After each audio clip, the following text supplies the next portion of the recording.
Howdy, it's Tubalcain again. It's April 10th in corn country. It's only 39 degrees today.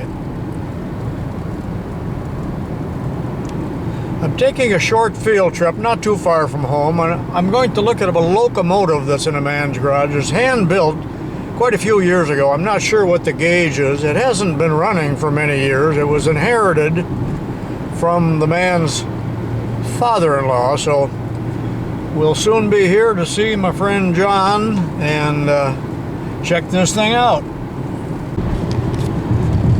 A very light rain this morning, and here goes the Burlington Northern Santa Fe. Only one locomotive, so it's a short train, and they appear to be auto racks. We don't see many auto racks go through town, but there are over 90 trains per day, generally double stacks.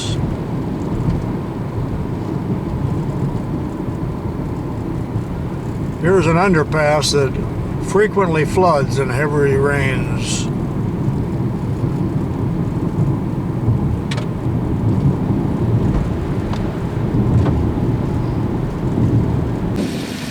Okay, here we are. I'm not sure which garage it's in.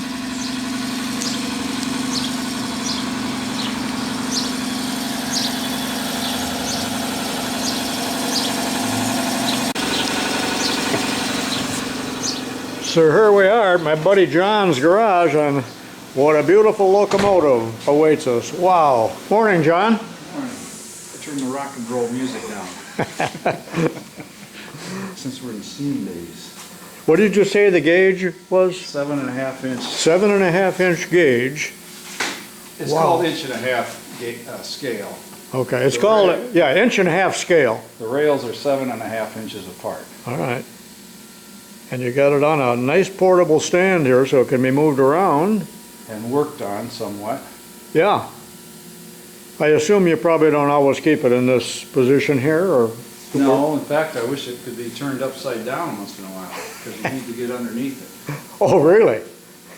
I really need to make a steel frame that we can get underneath. Yeah. There's Wow. just as much to work on underneath as outside. You want me to take that air hose off? Interestingly enough, John's going to run it here for us in a minute, but with air. The compressor was running outside. You might have heard it as I came in. We're not going to put it under live steam, but it's at 120 pounds. It's at 120 pounds right now. So we're going to turn it on. John's going to turn it on. There's the firebox, and watch the wheels slip. He has it raised so there's not much weight on the wheels right now. It's blocked up. And he's at the throttle. Wow. I love it. Now, if you want to go backwards, watch that action change as we go to reverse. Changes the valving, and it'll go backwards. Do that again, John, because I didn't have the camera in the right spot. It's in reverse now. As you move that lever, it moves the action to change the valve sequence to go forward. That's forward. Now as I pull this back, all the Johnson control, it goes to reverse. Now we're in reverse. I'm going to give it some steam or air, and we're going to back up. Maybe. It might be too low on air all of a sudden. Let's try it again. There's forward. There we go. Now we're going backwards.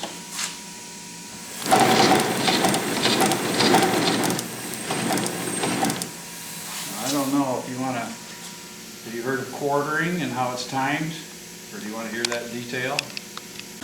Okay, from this side of the machine, look at the relationship here of the drive wheel to the connecting rod. It's been, did you say quarter timed? Yeah, let's take it forward maybe a bit. So all right. It shows up more. I don't know if that'll show up. I'll take it top dead in the top, maybe. That's about top. Whoop. Hard to get it to stop. Yeah, I'm sure. Right there, kind of.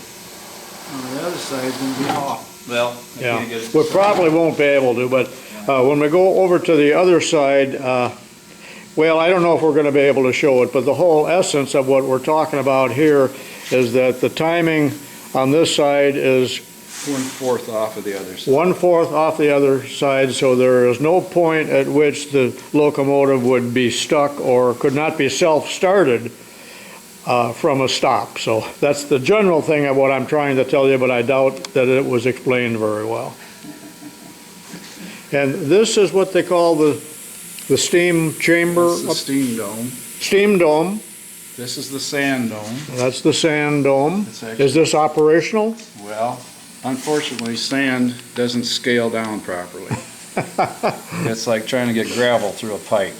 And so look at the little, the builder, Oh. my father-in-law, intended this to work, but sand does not, it's one of the problems with modeling. It doesn't scale down. Here's the tube. The tubes you can see come down just like a real one. If you ever look at a real engine, there's tubes of sand before each wheel and behind. And they wouldn't move if they didn't have sand, even the new ones. Of course, the diesels are all computerized. The engineer doesn't have to do it. This is the smoke box. You want a flashlight? That's where all the hot gases come through the tubes. Creates the heat. Of course, it's blasted up the stack, and the exhaust from the steam comes out right here that's blasted out of the stack, which adds to the airflow to keep the fire going. When it's sitting in the station and it's not using steam, you need a supplemental airflow, which comes out of that pipe right there, which is a steam pipe. And it's off at 110 and one pops off at 115. Okay, those are the safety valves, pop-off valves we used to call them. My dad did. That's what they are. And they have to be checked and tested and make sure they're working properly. In fact, you're not supposed to leave the station until, or the area where you fire up, until both of those have popped. In other words, they're going to work. Now, this locomotive would be called a 462. A 462. And that's a Pacific. What year do you think this was built? 1923. Okay, the model, I mean. Oh, here's the builder's plate. December 1922. Okay. That's when this specific engine was built, the real one. The model was built from 1965 till about 1980 or so, before it ran. So it took them many years. A lot of drawings. And that was your father-in-law. Right. Properly, it's a little stiff. Okay, John's going to try to explain the controls here. Well, first, the firebox is here where the fireman shovels the coal in, and this is a baffle that's actually fallen down right now, but it keeps the heat off of those tubes. Otherwise, those tubes would get too hot. The real ones had the same thing. I can show you pictures, but they called them an arch brick, made out of brick in the real ones, some of them. So that's this is the glass. Critical that you have water in the glass. I already showed you the blower control was there. This, I'll do this side. Blow down valve. It's going to make noise. You see that in the movies where they blow the water out? Right down here. Yeah. But you can see a plume of steam and smoke. Actually, it's not steam at this point. It's water coming out vaporized. Okay. It's not steam. It looks like it, but it's not. It's hot, but it's water and under high pressure. The steam is up at the top. All right. Here's your throttle. Whoa, there he goes. Like I said, the Johnson control for forward and reverse, Johnson bar. There's forward. You see the notches in the bar? There's notches. Oh, yeah. Once that engine left the station, the engineer was able to call notched back and bring this back and save steam. He knew where he could stop, or where it would be most efficient. This was neutral, he can't come that far, but he came back a ways. And then neutral, and then reverse. So it should be sitting there right now in neutral. This is the brake stand, which I've been working on because it's not working right, it's sticking. And that puts the brakes on. This is the air control for the brake valve. Applies air to the brakes. But this is not working properly, but it's what controls the brakes. Sure. It needs some work. Oh boy, what else do I need to show you? This controls the air to the injector. We haven't even talked about the injectors. That's another important feature. Steam is supplied to this block here and goes to different places. And one is the injector, which is coming back off of here, both sides, to this valve, which is controlled here. Let me go on this side. Here's the one on this side. It's going to come out air down here. That's what feeds water into the boiler.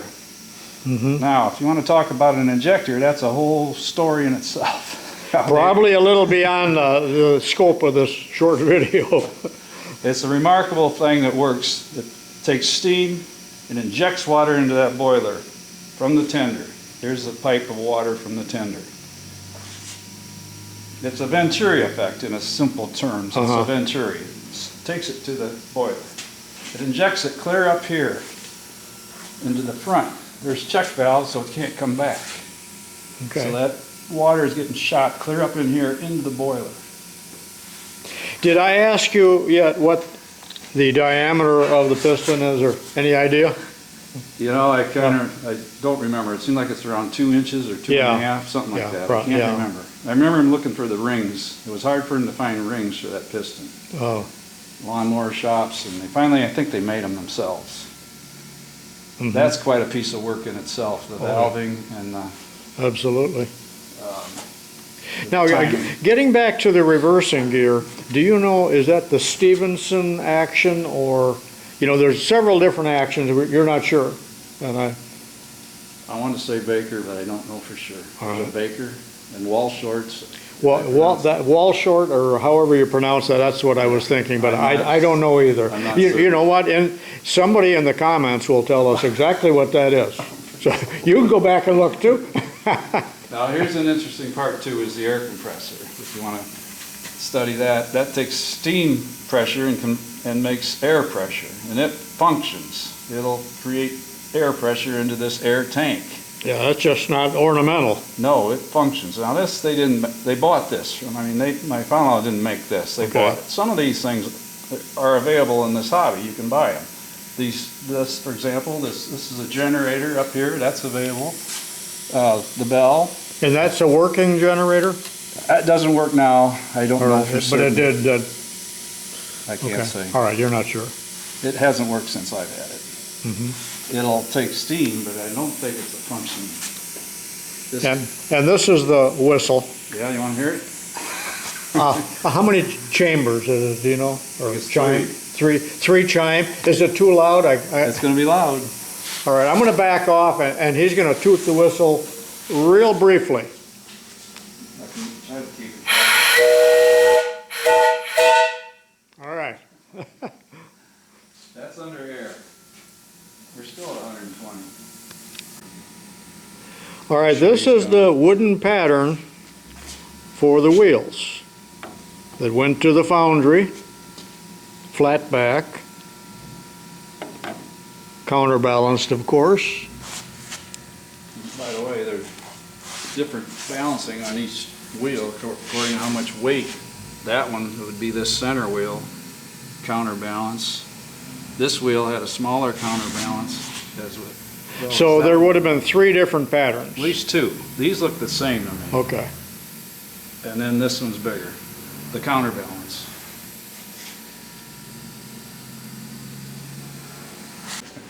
Here's a little model steam engine, a boy's engine. Van Whedon.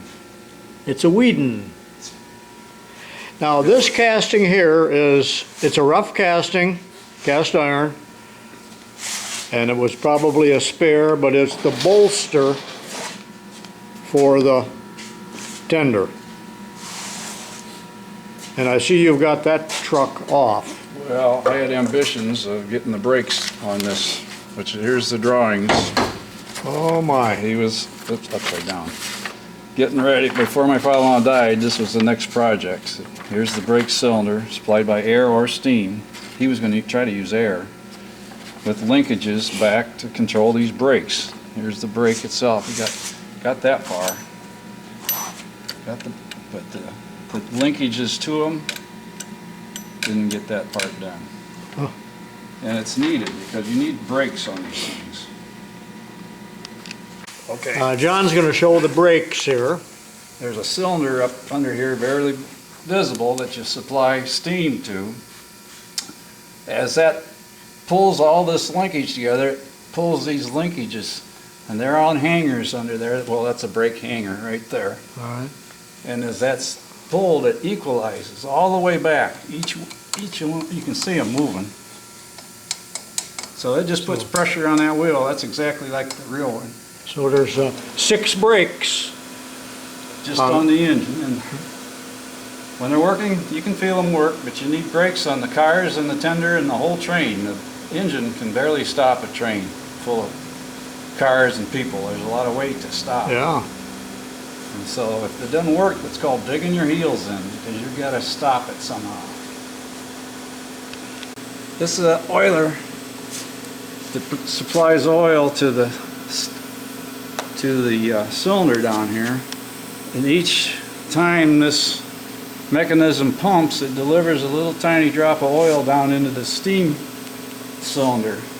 It has to have oil for lubrication, special oil that can take the combination of being injected in with the steam.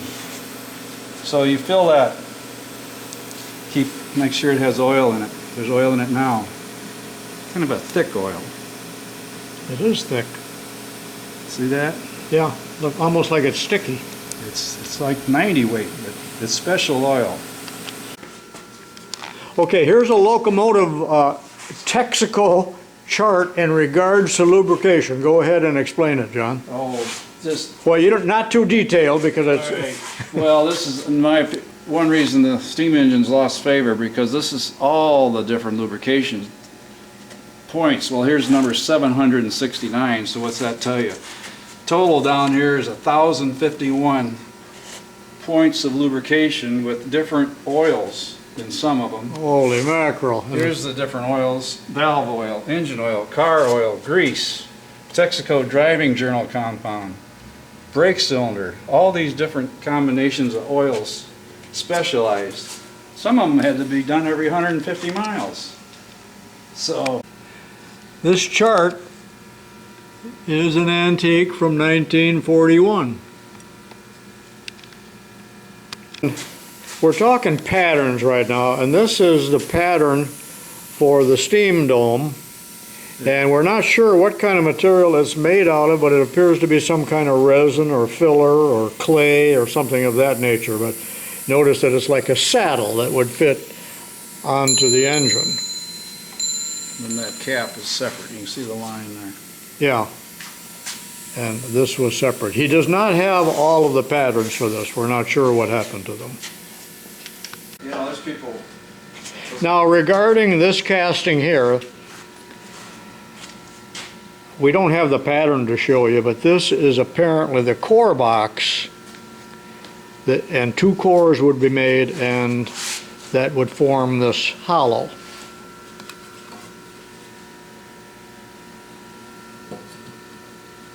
Okay, the tender is upside down, but John has the pattern in his hand here. Oops. All right, that's the door. That's the water inlet for the tender.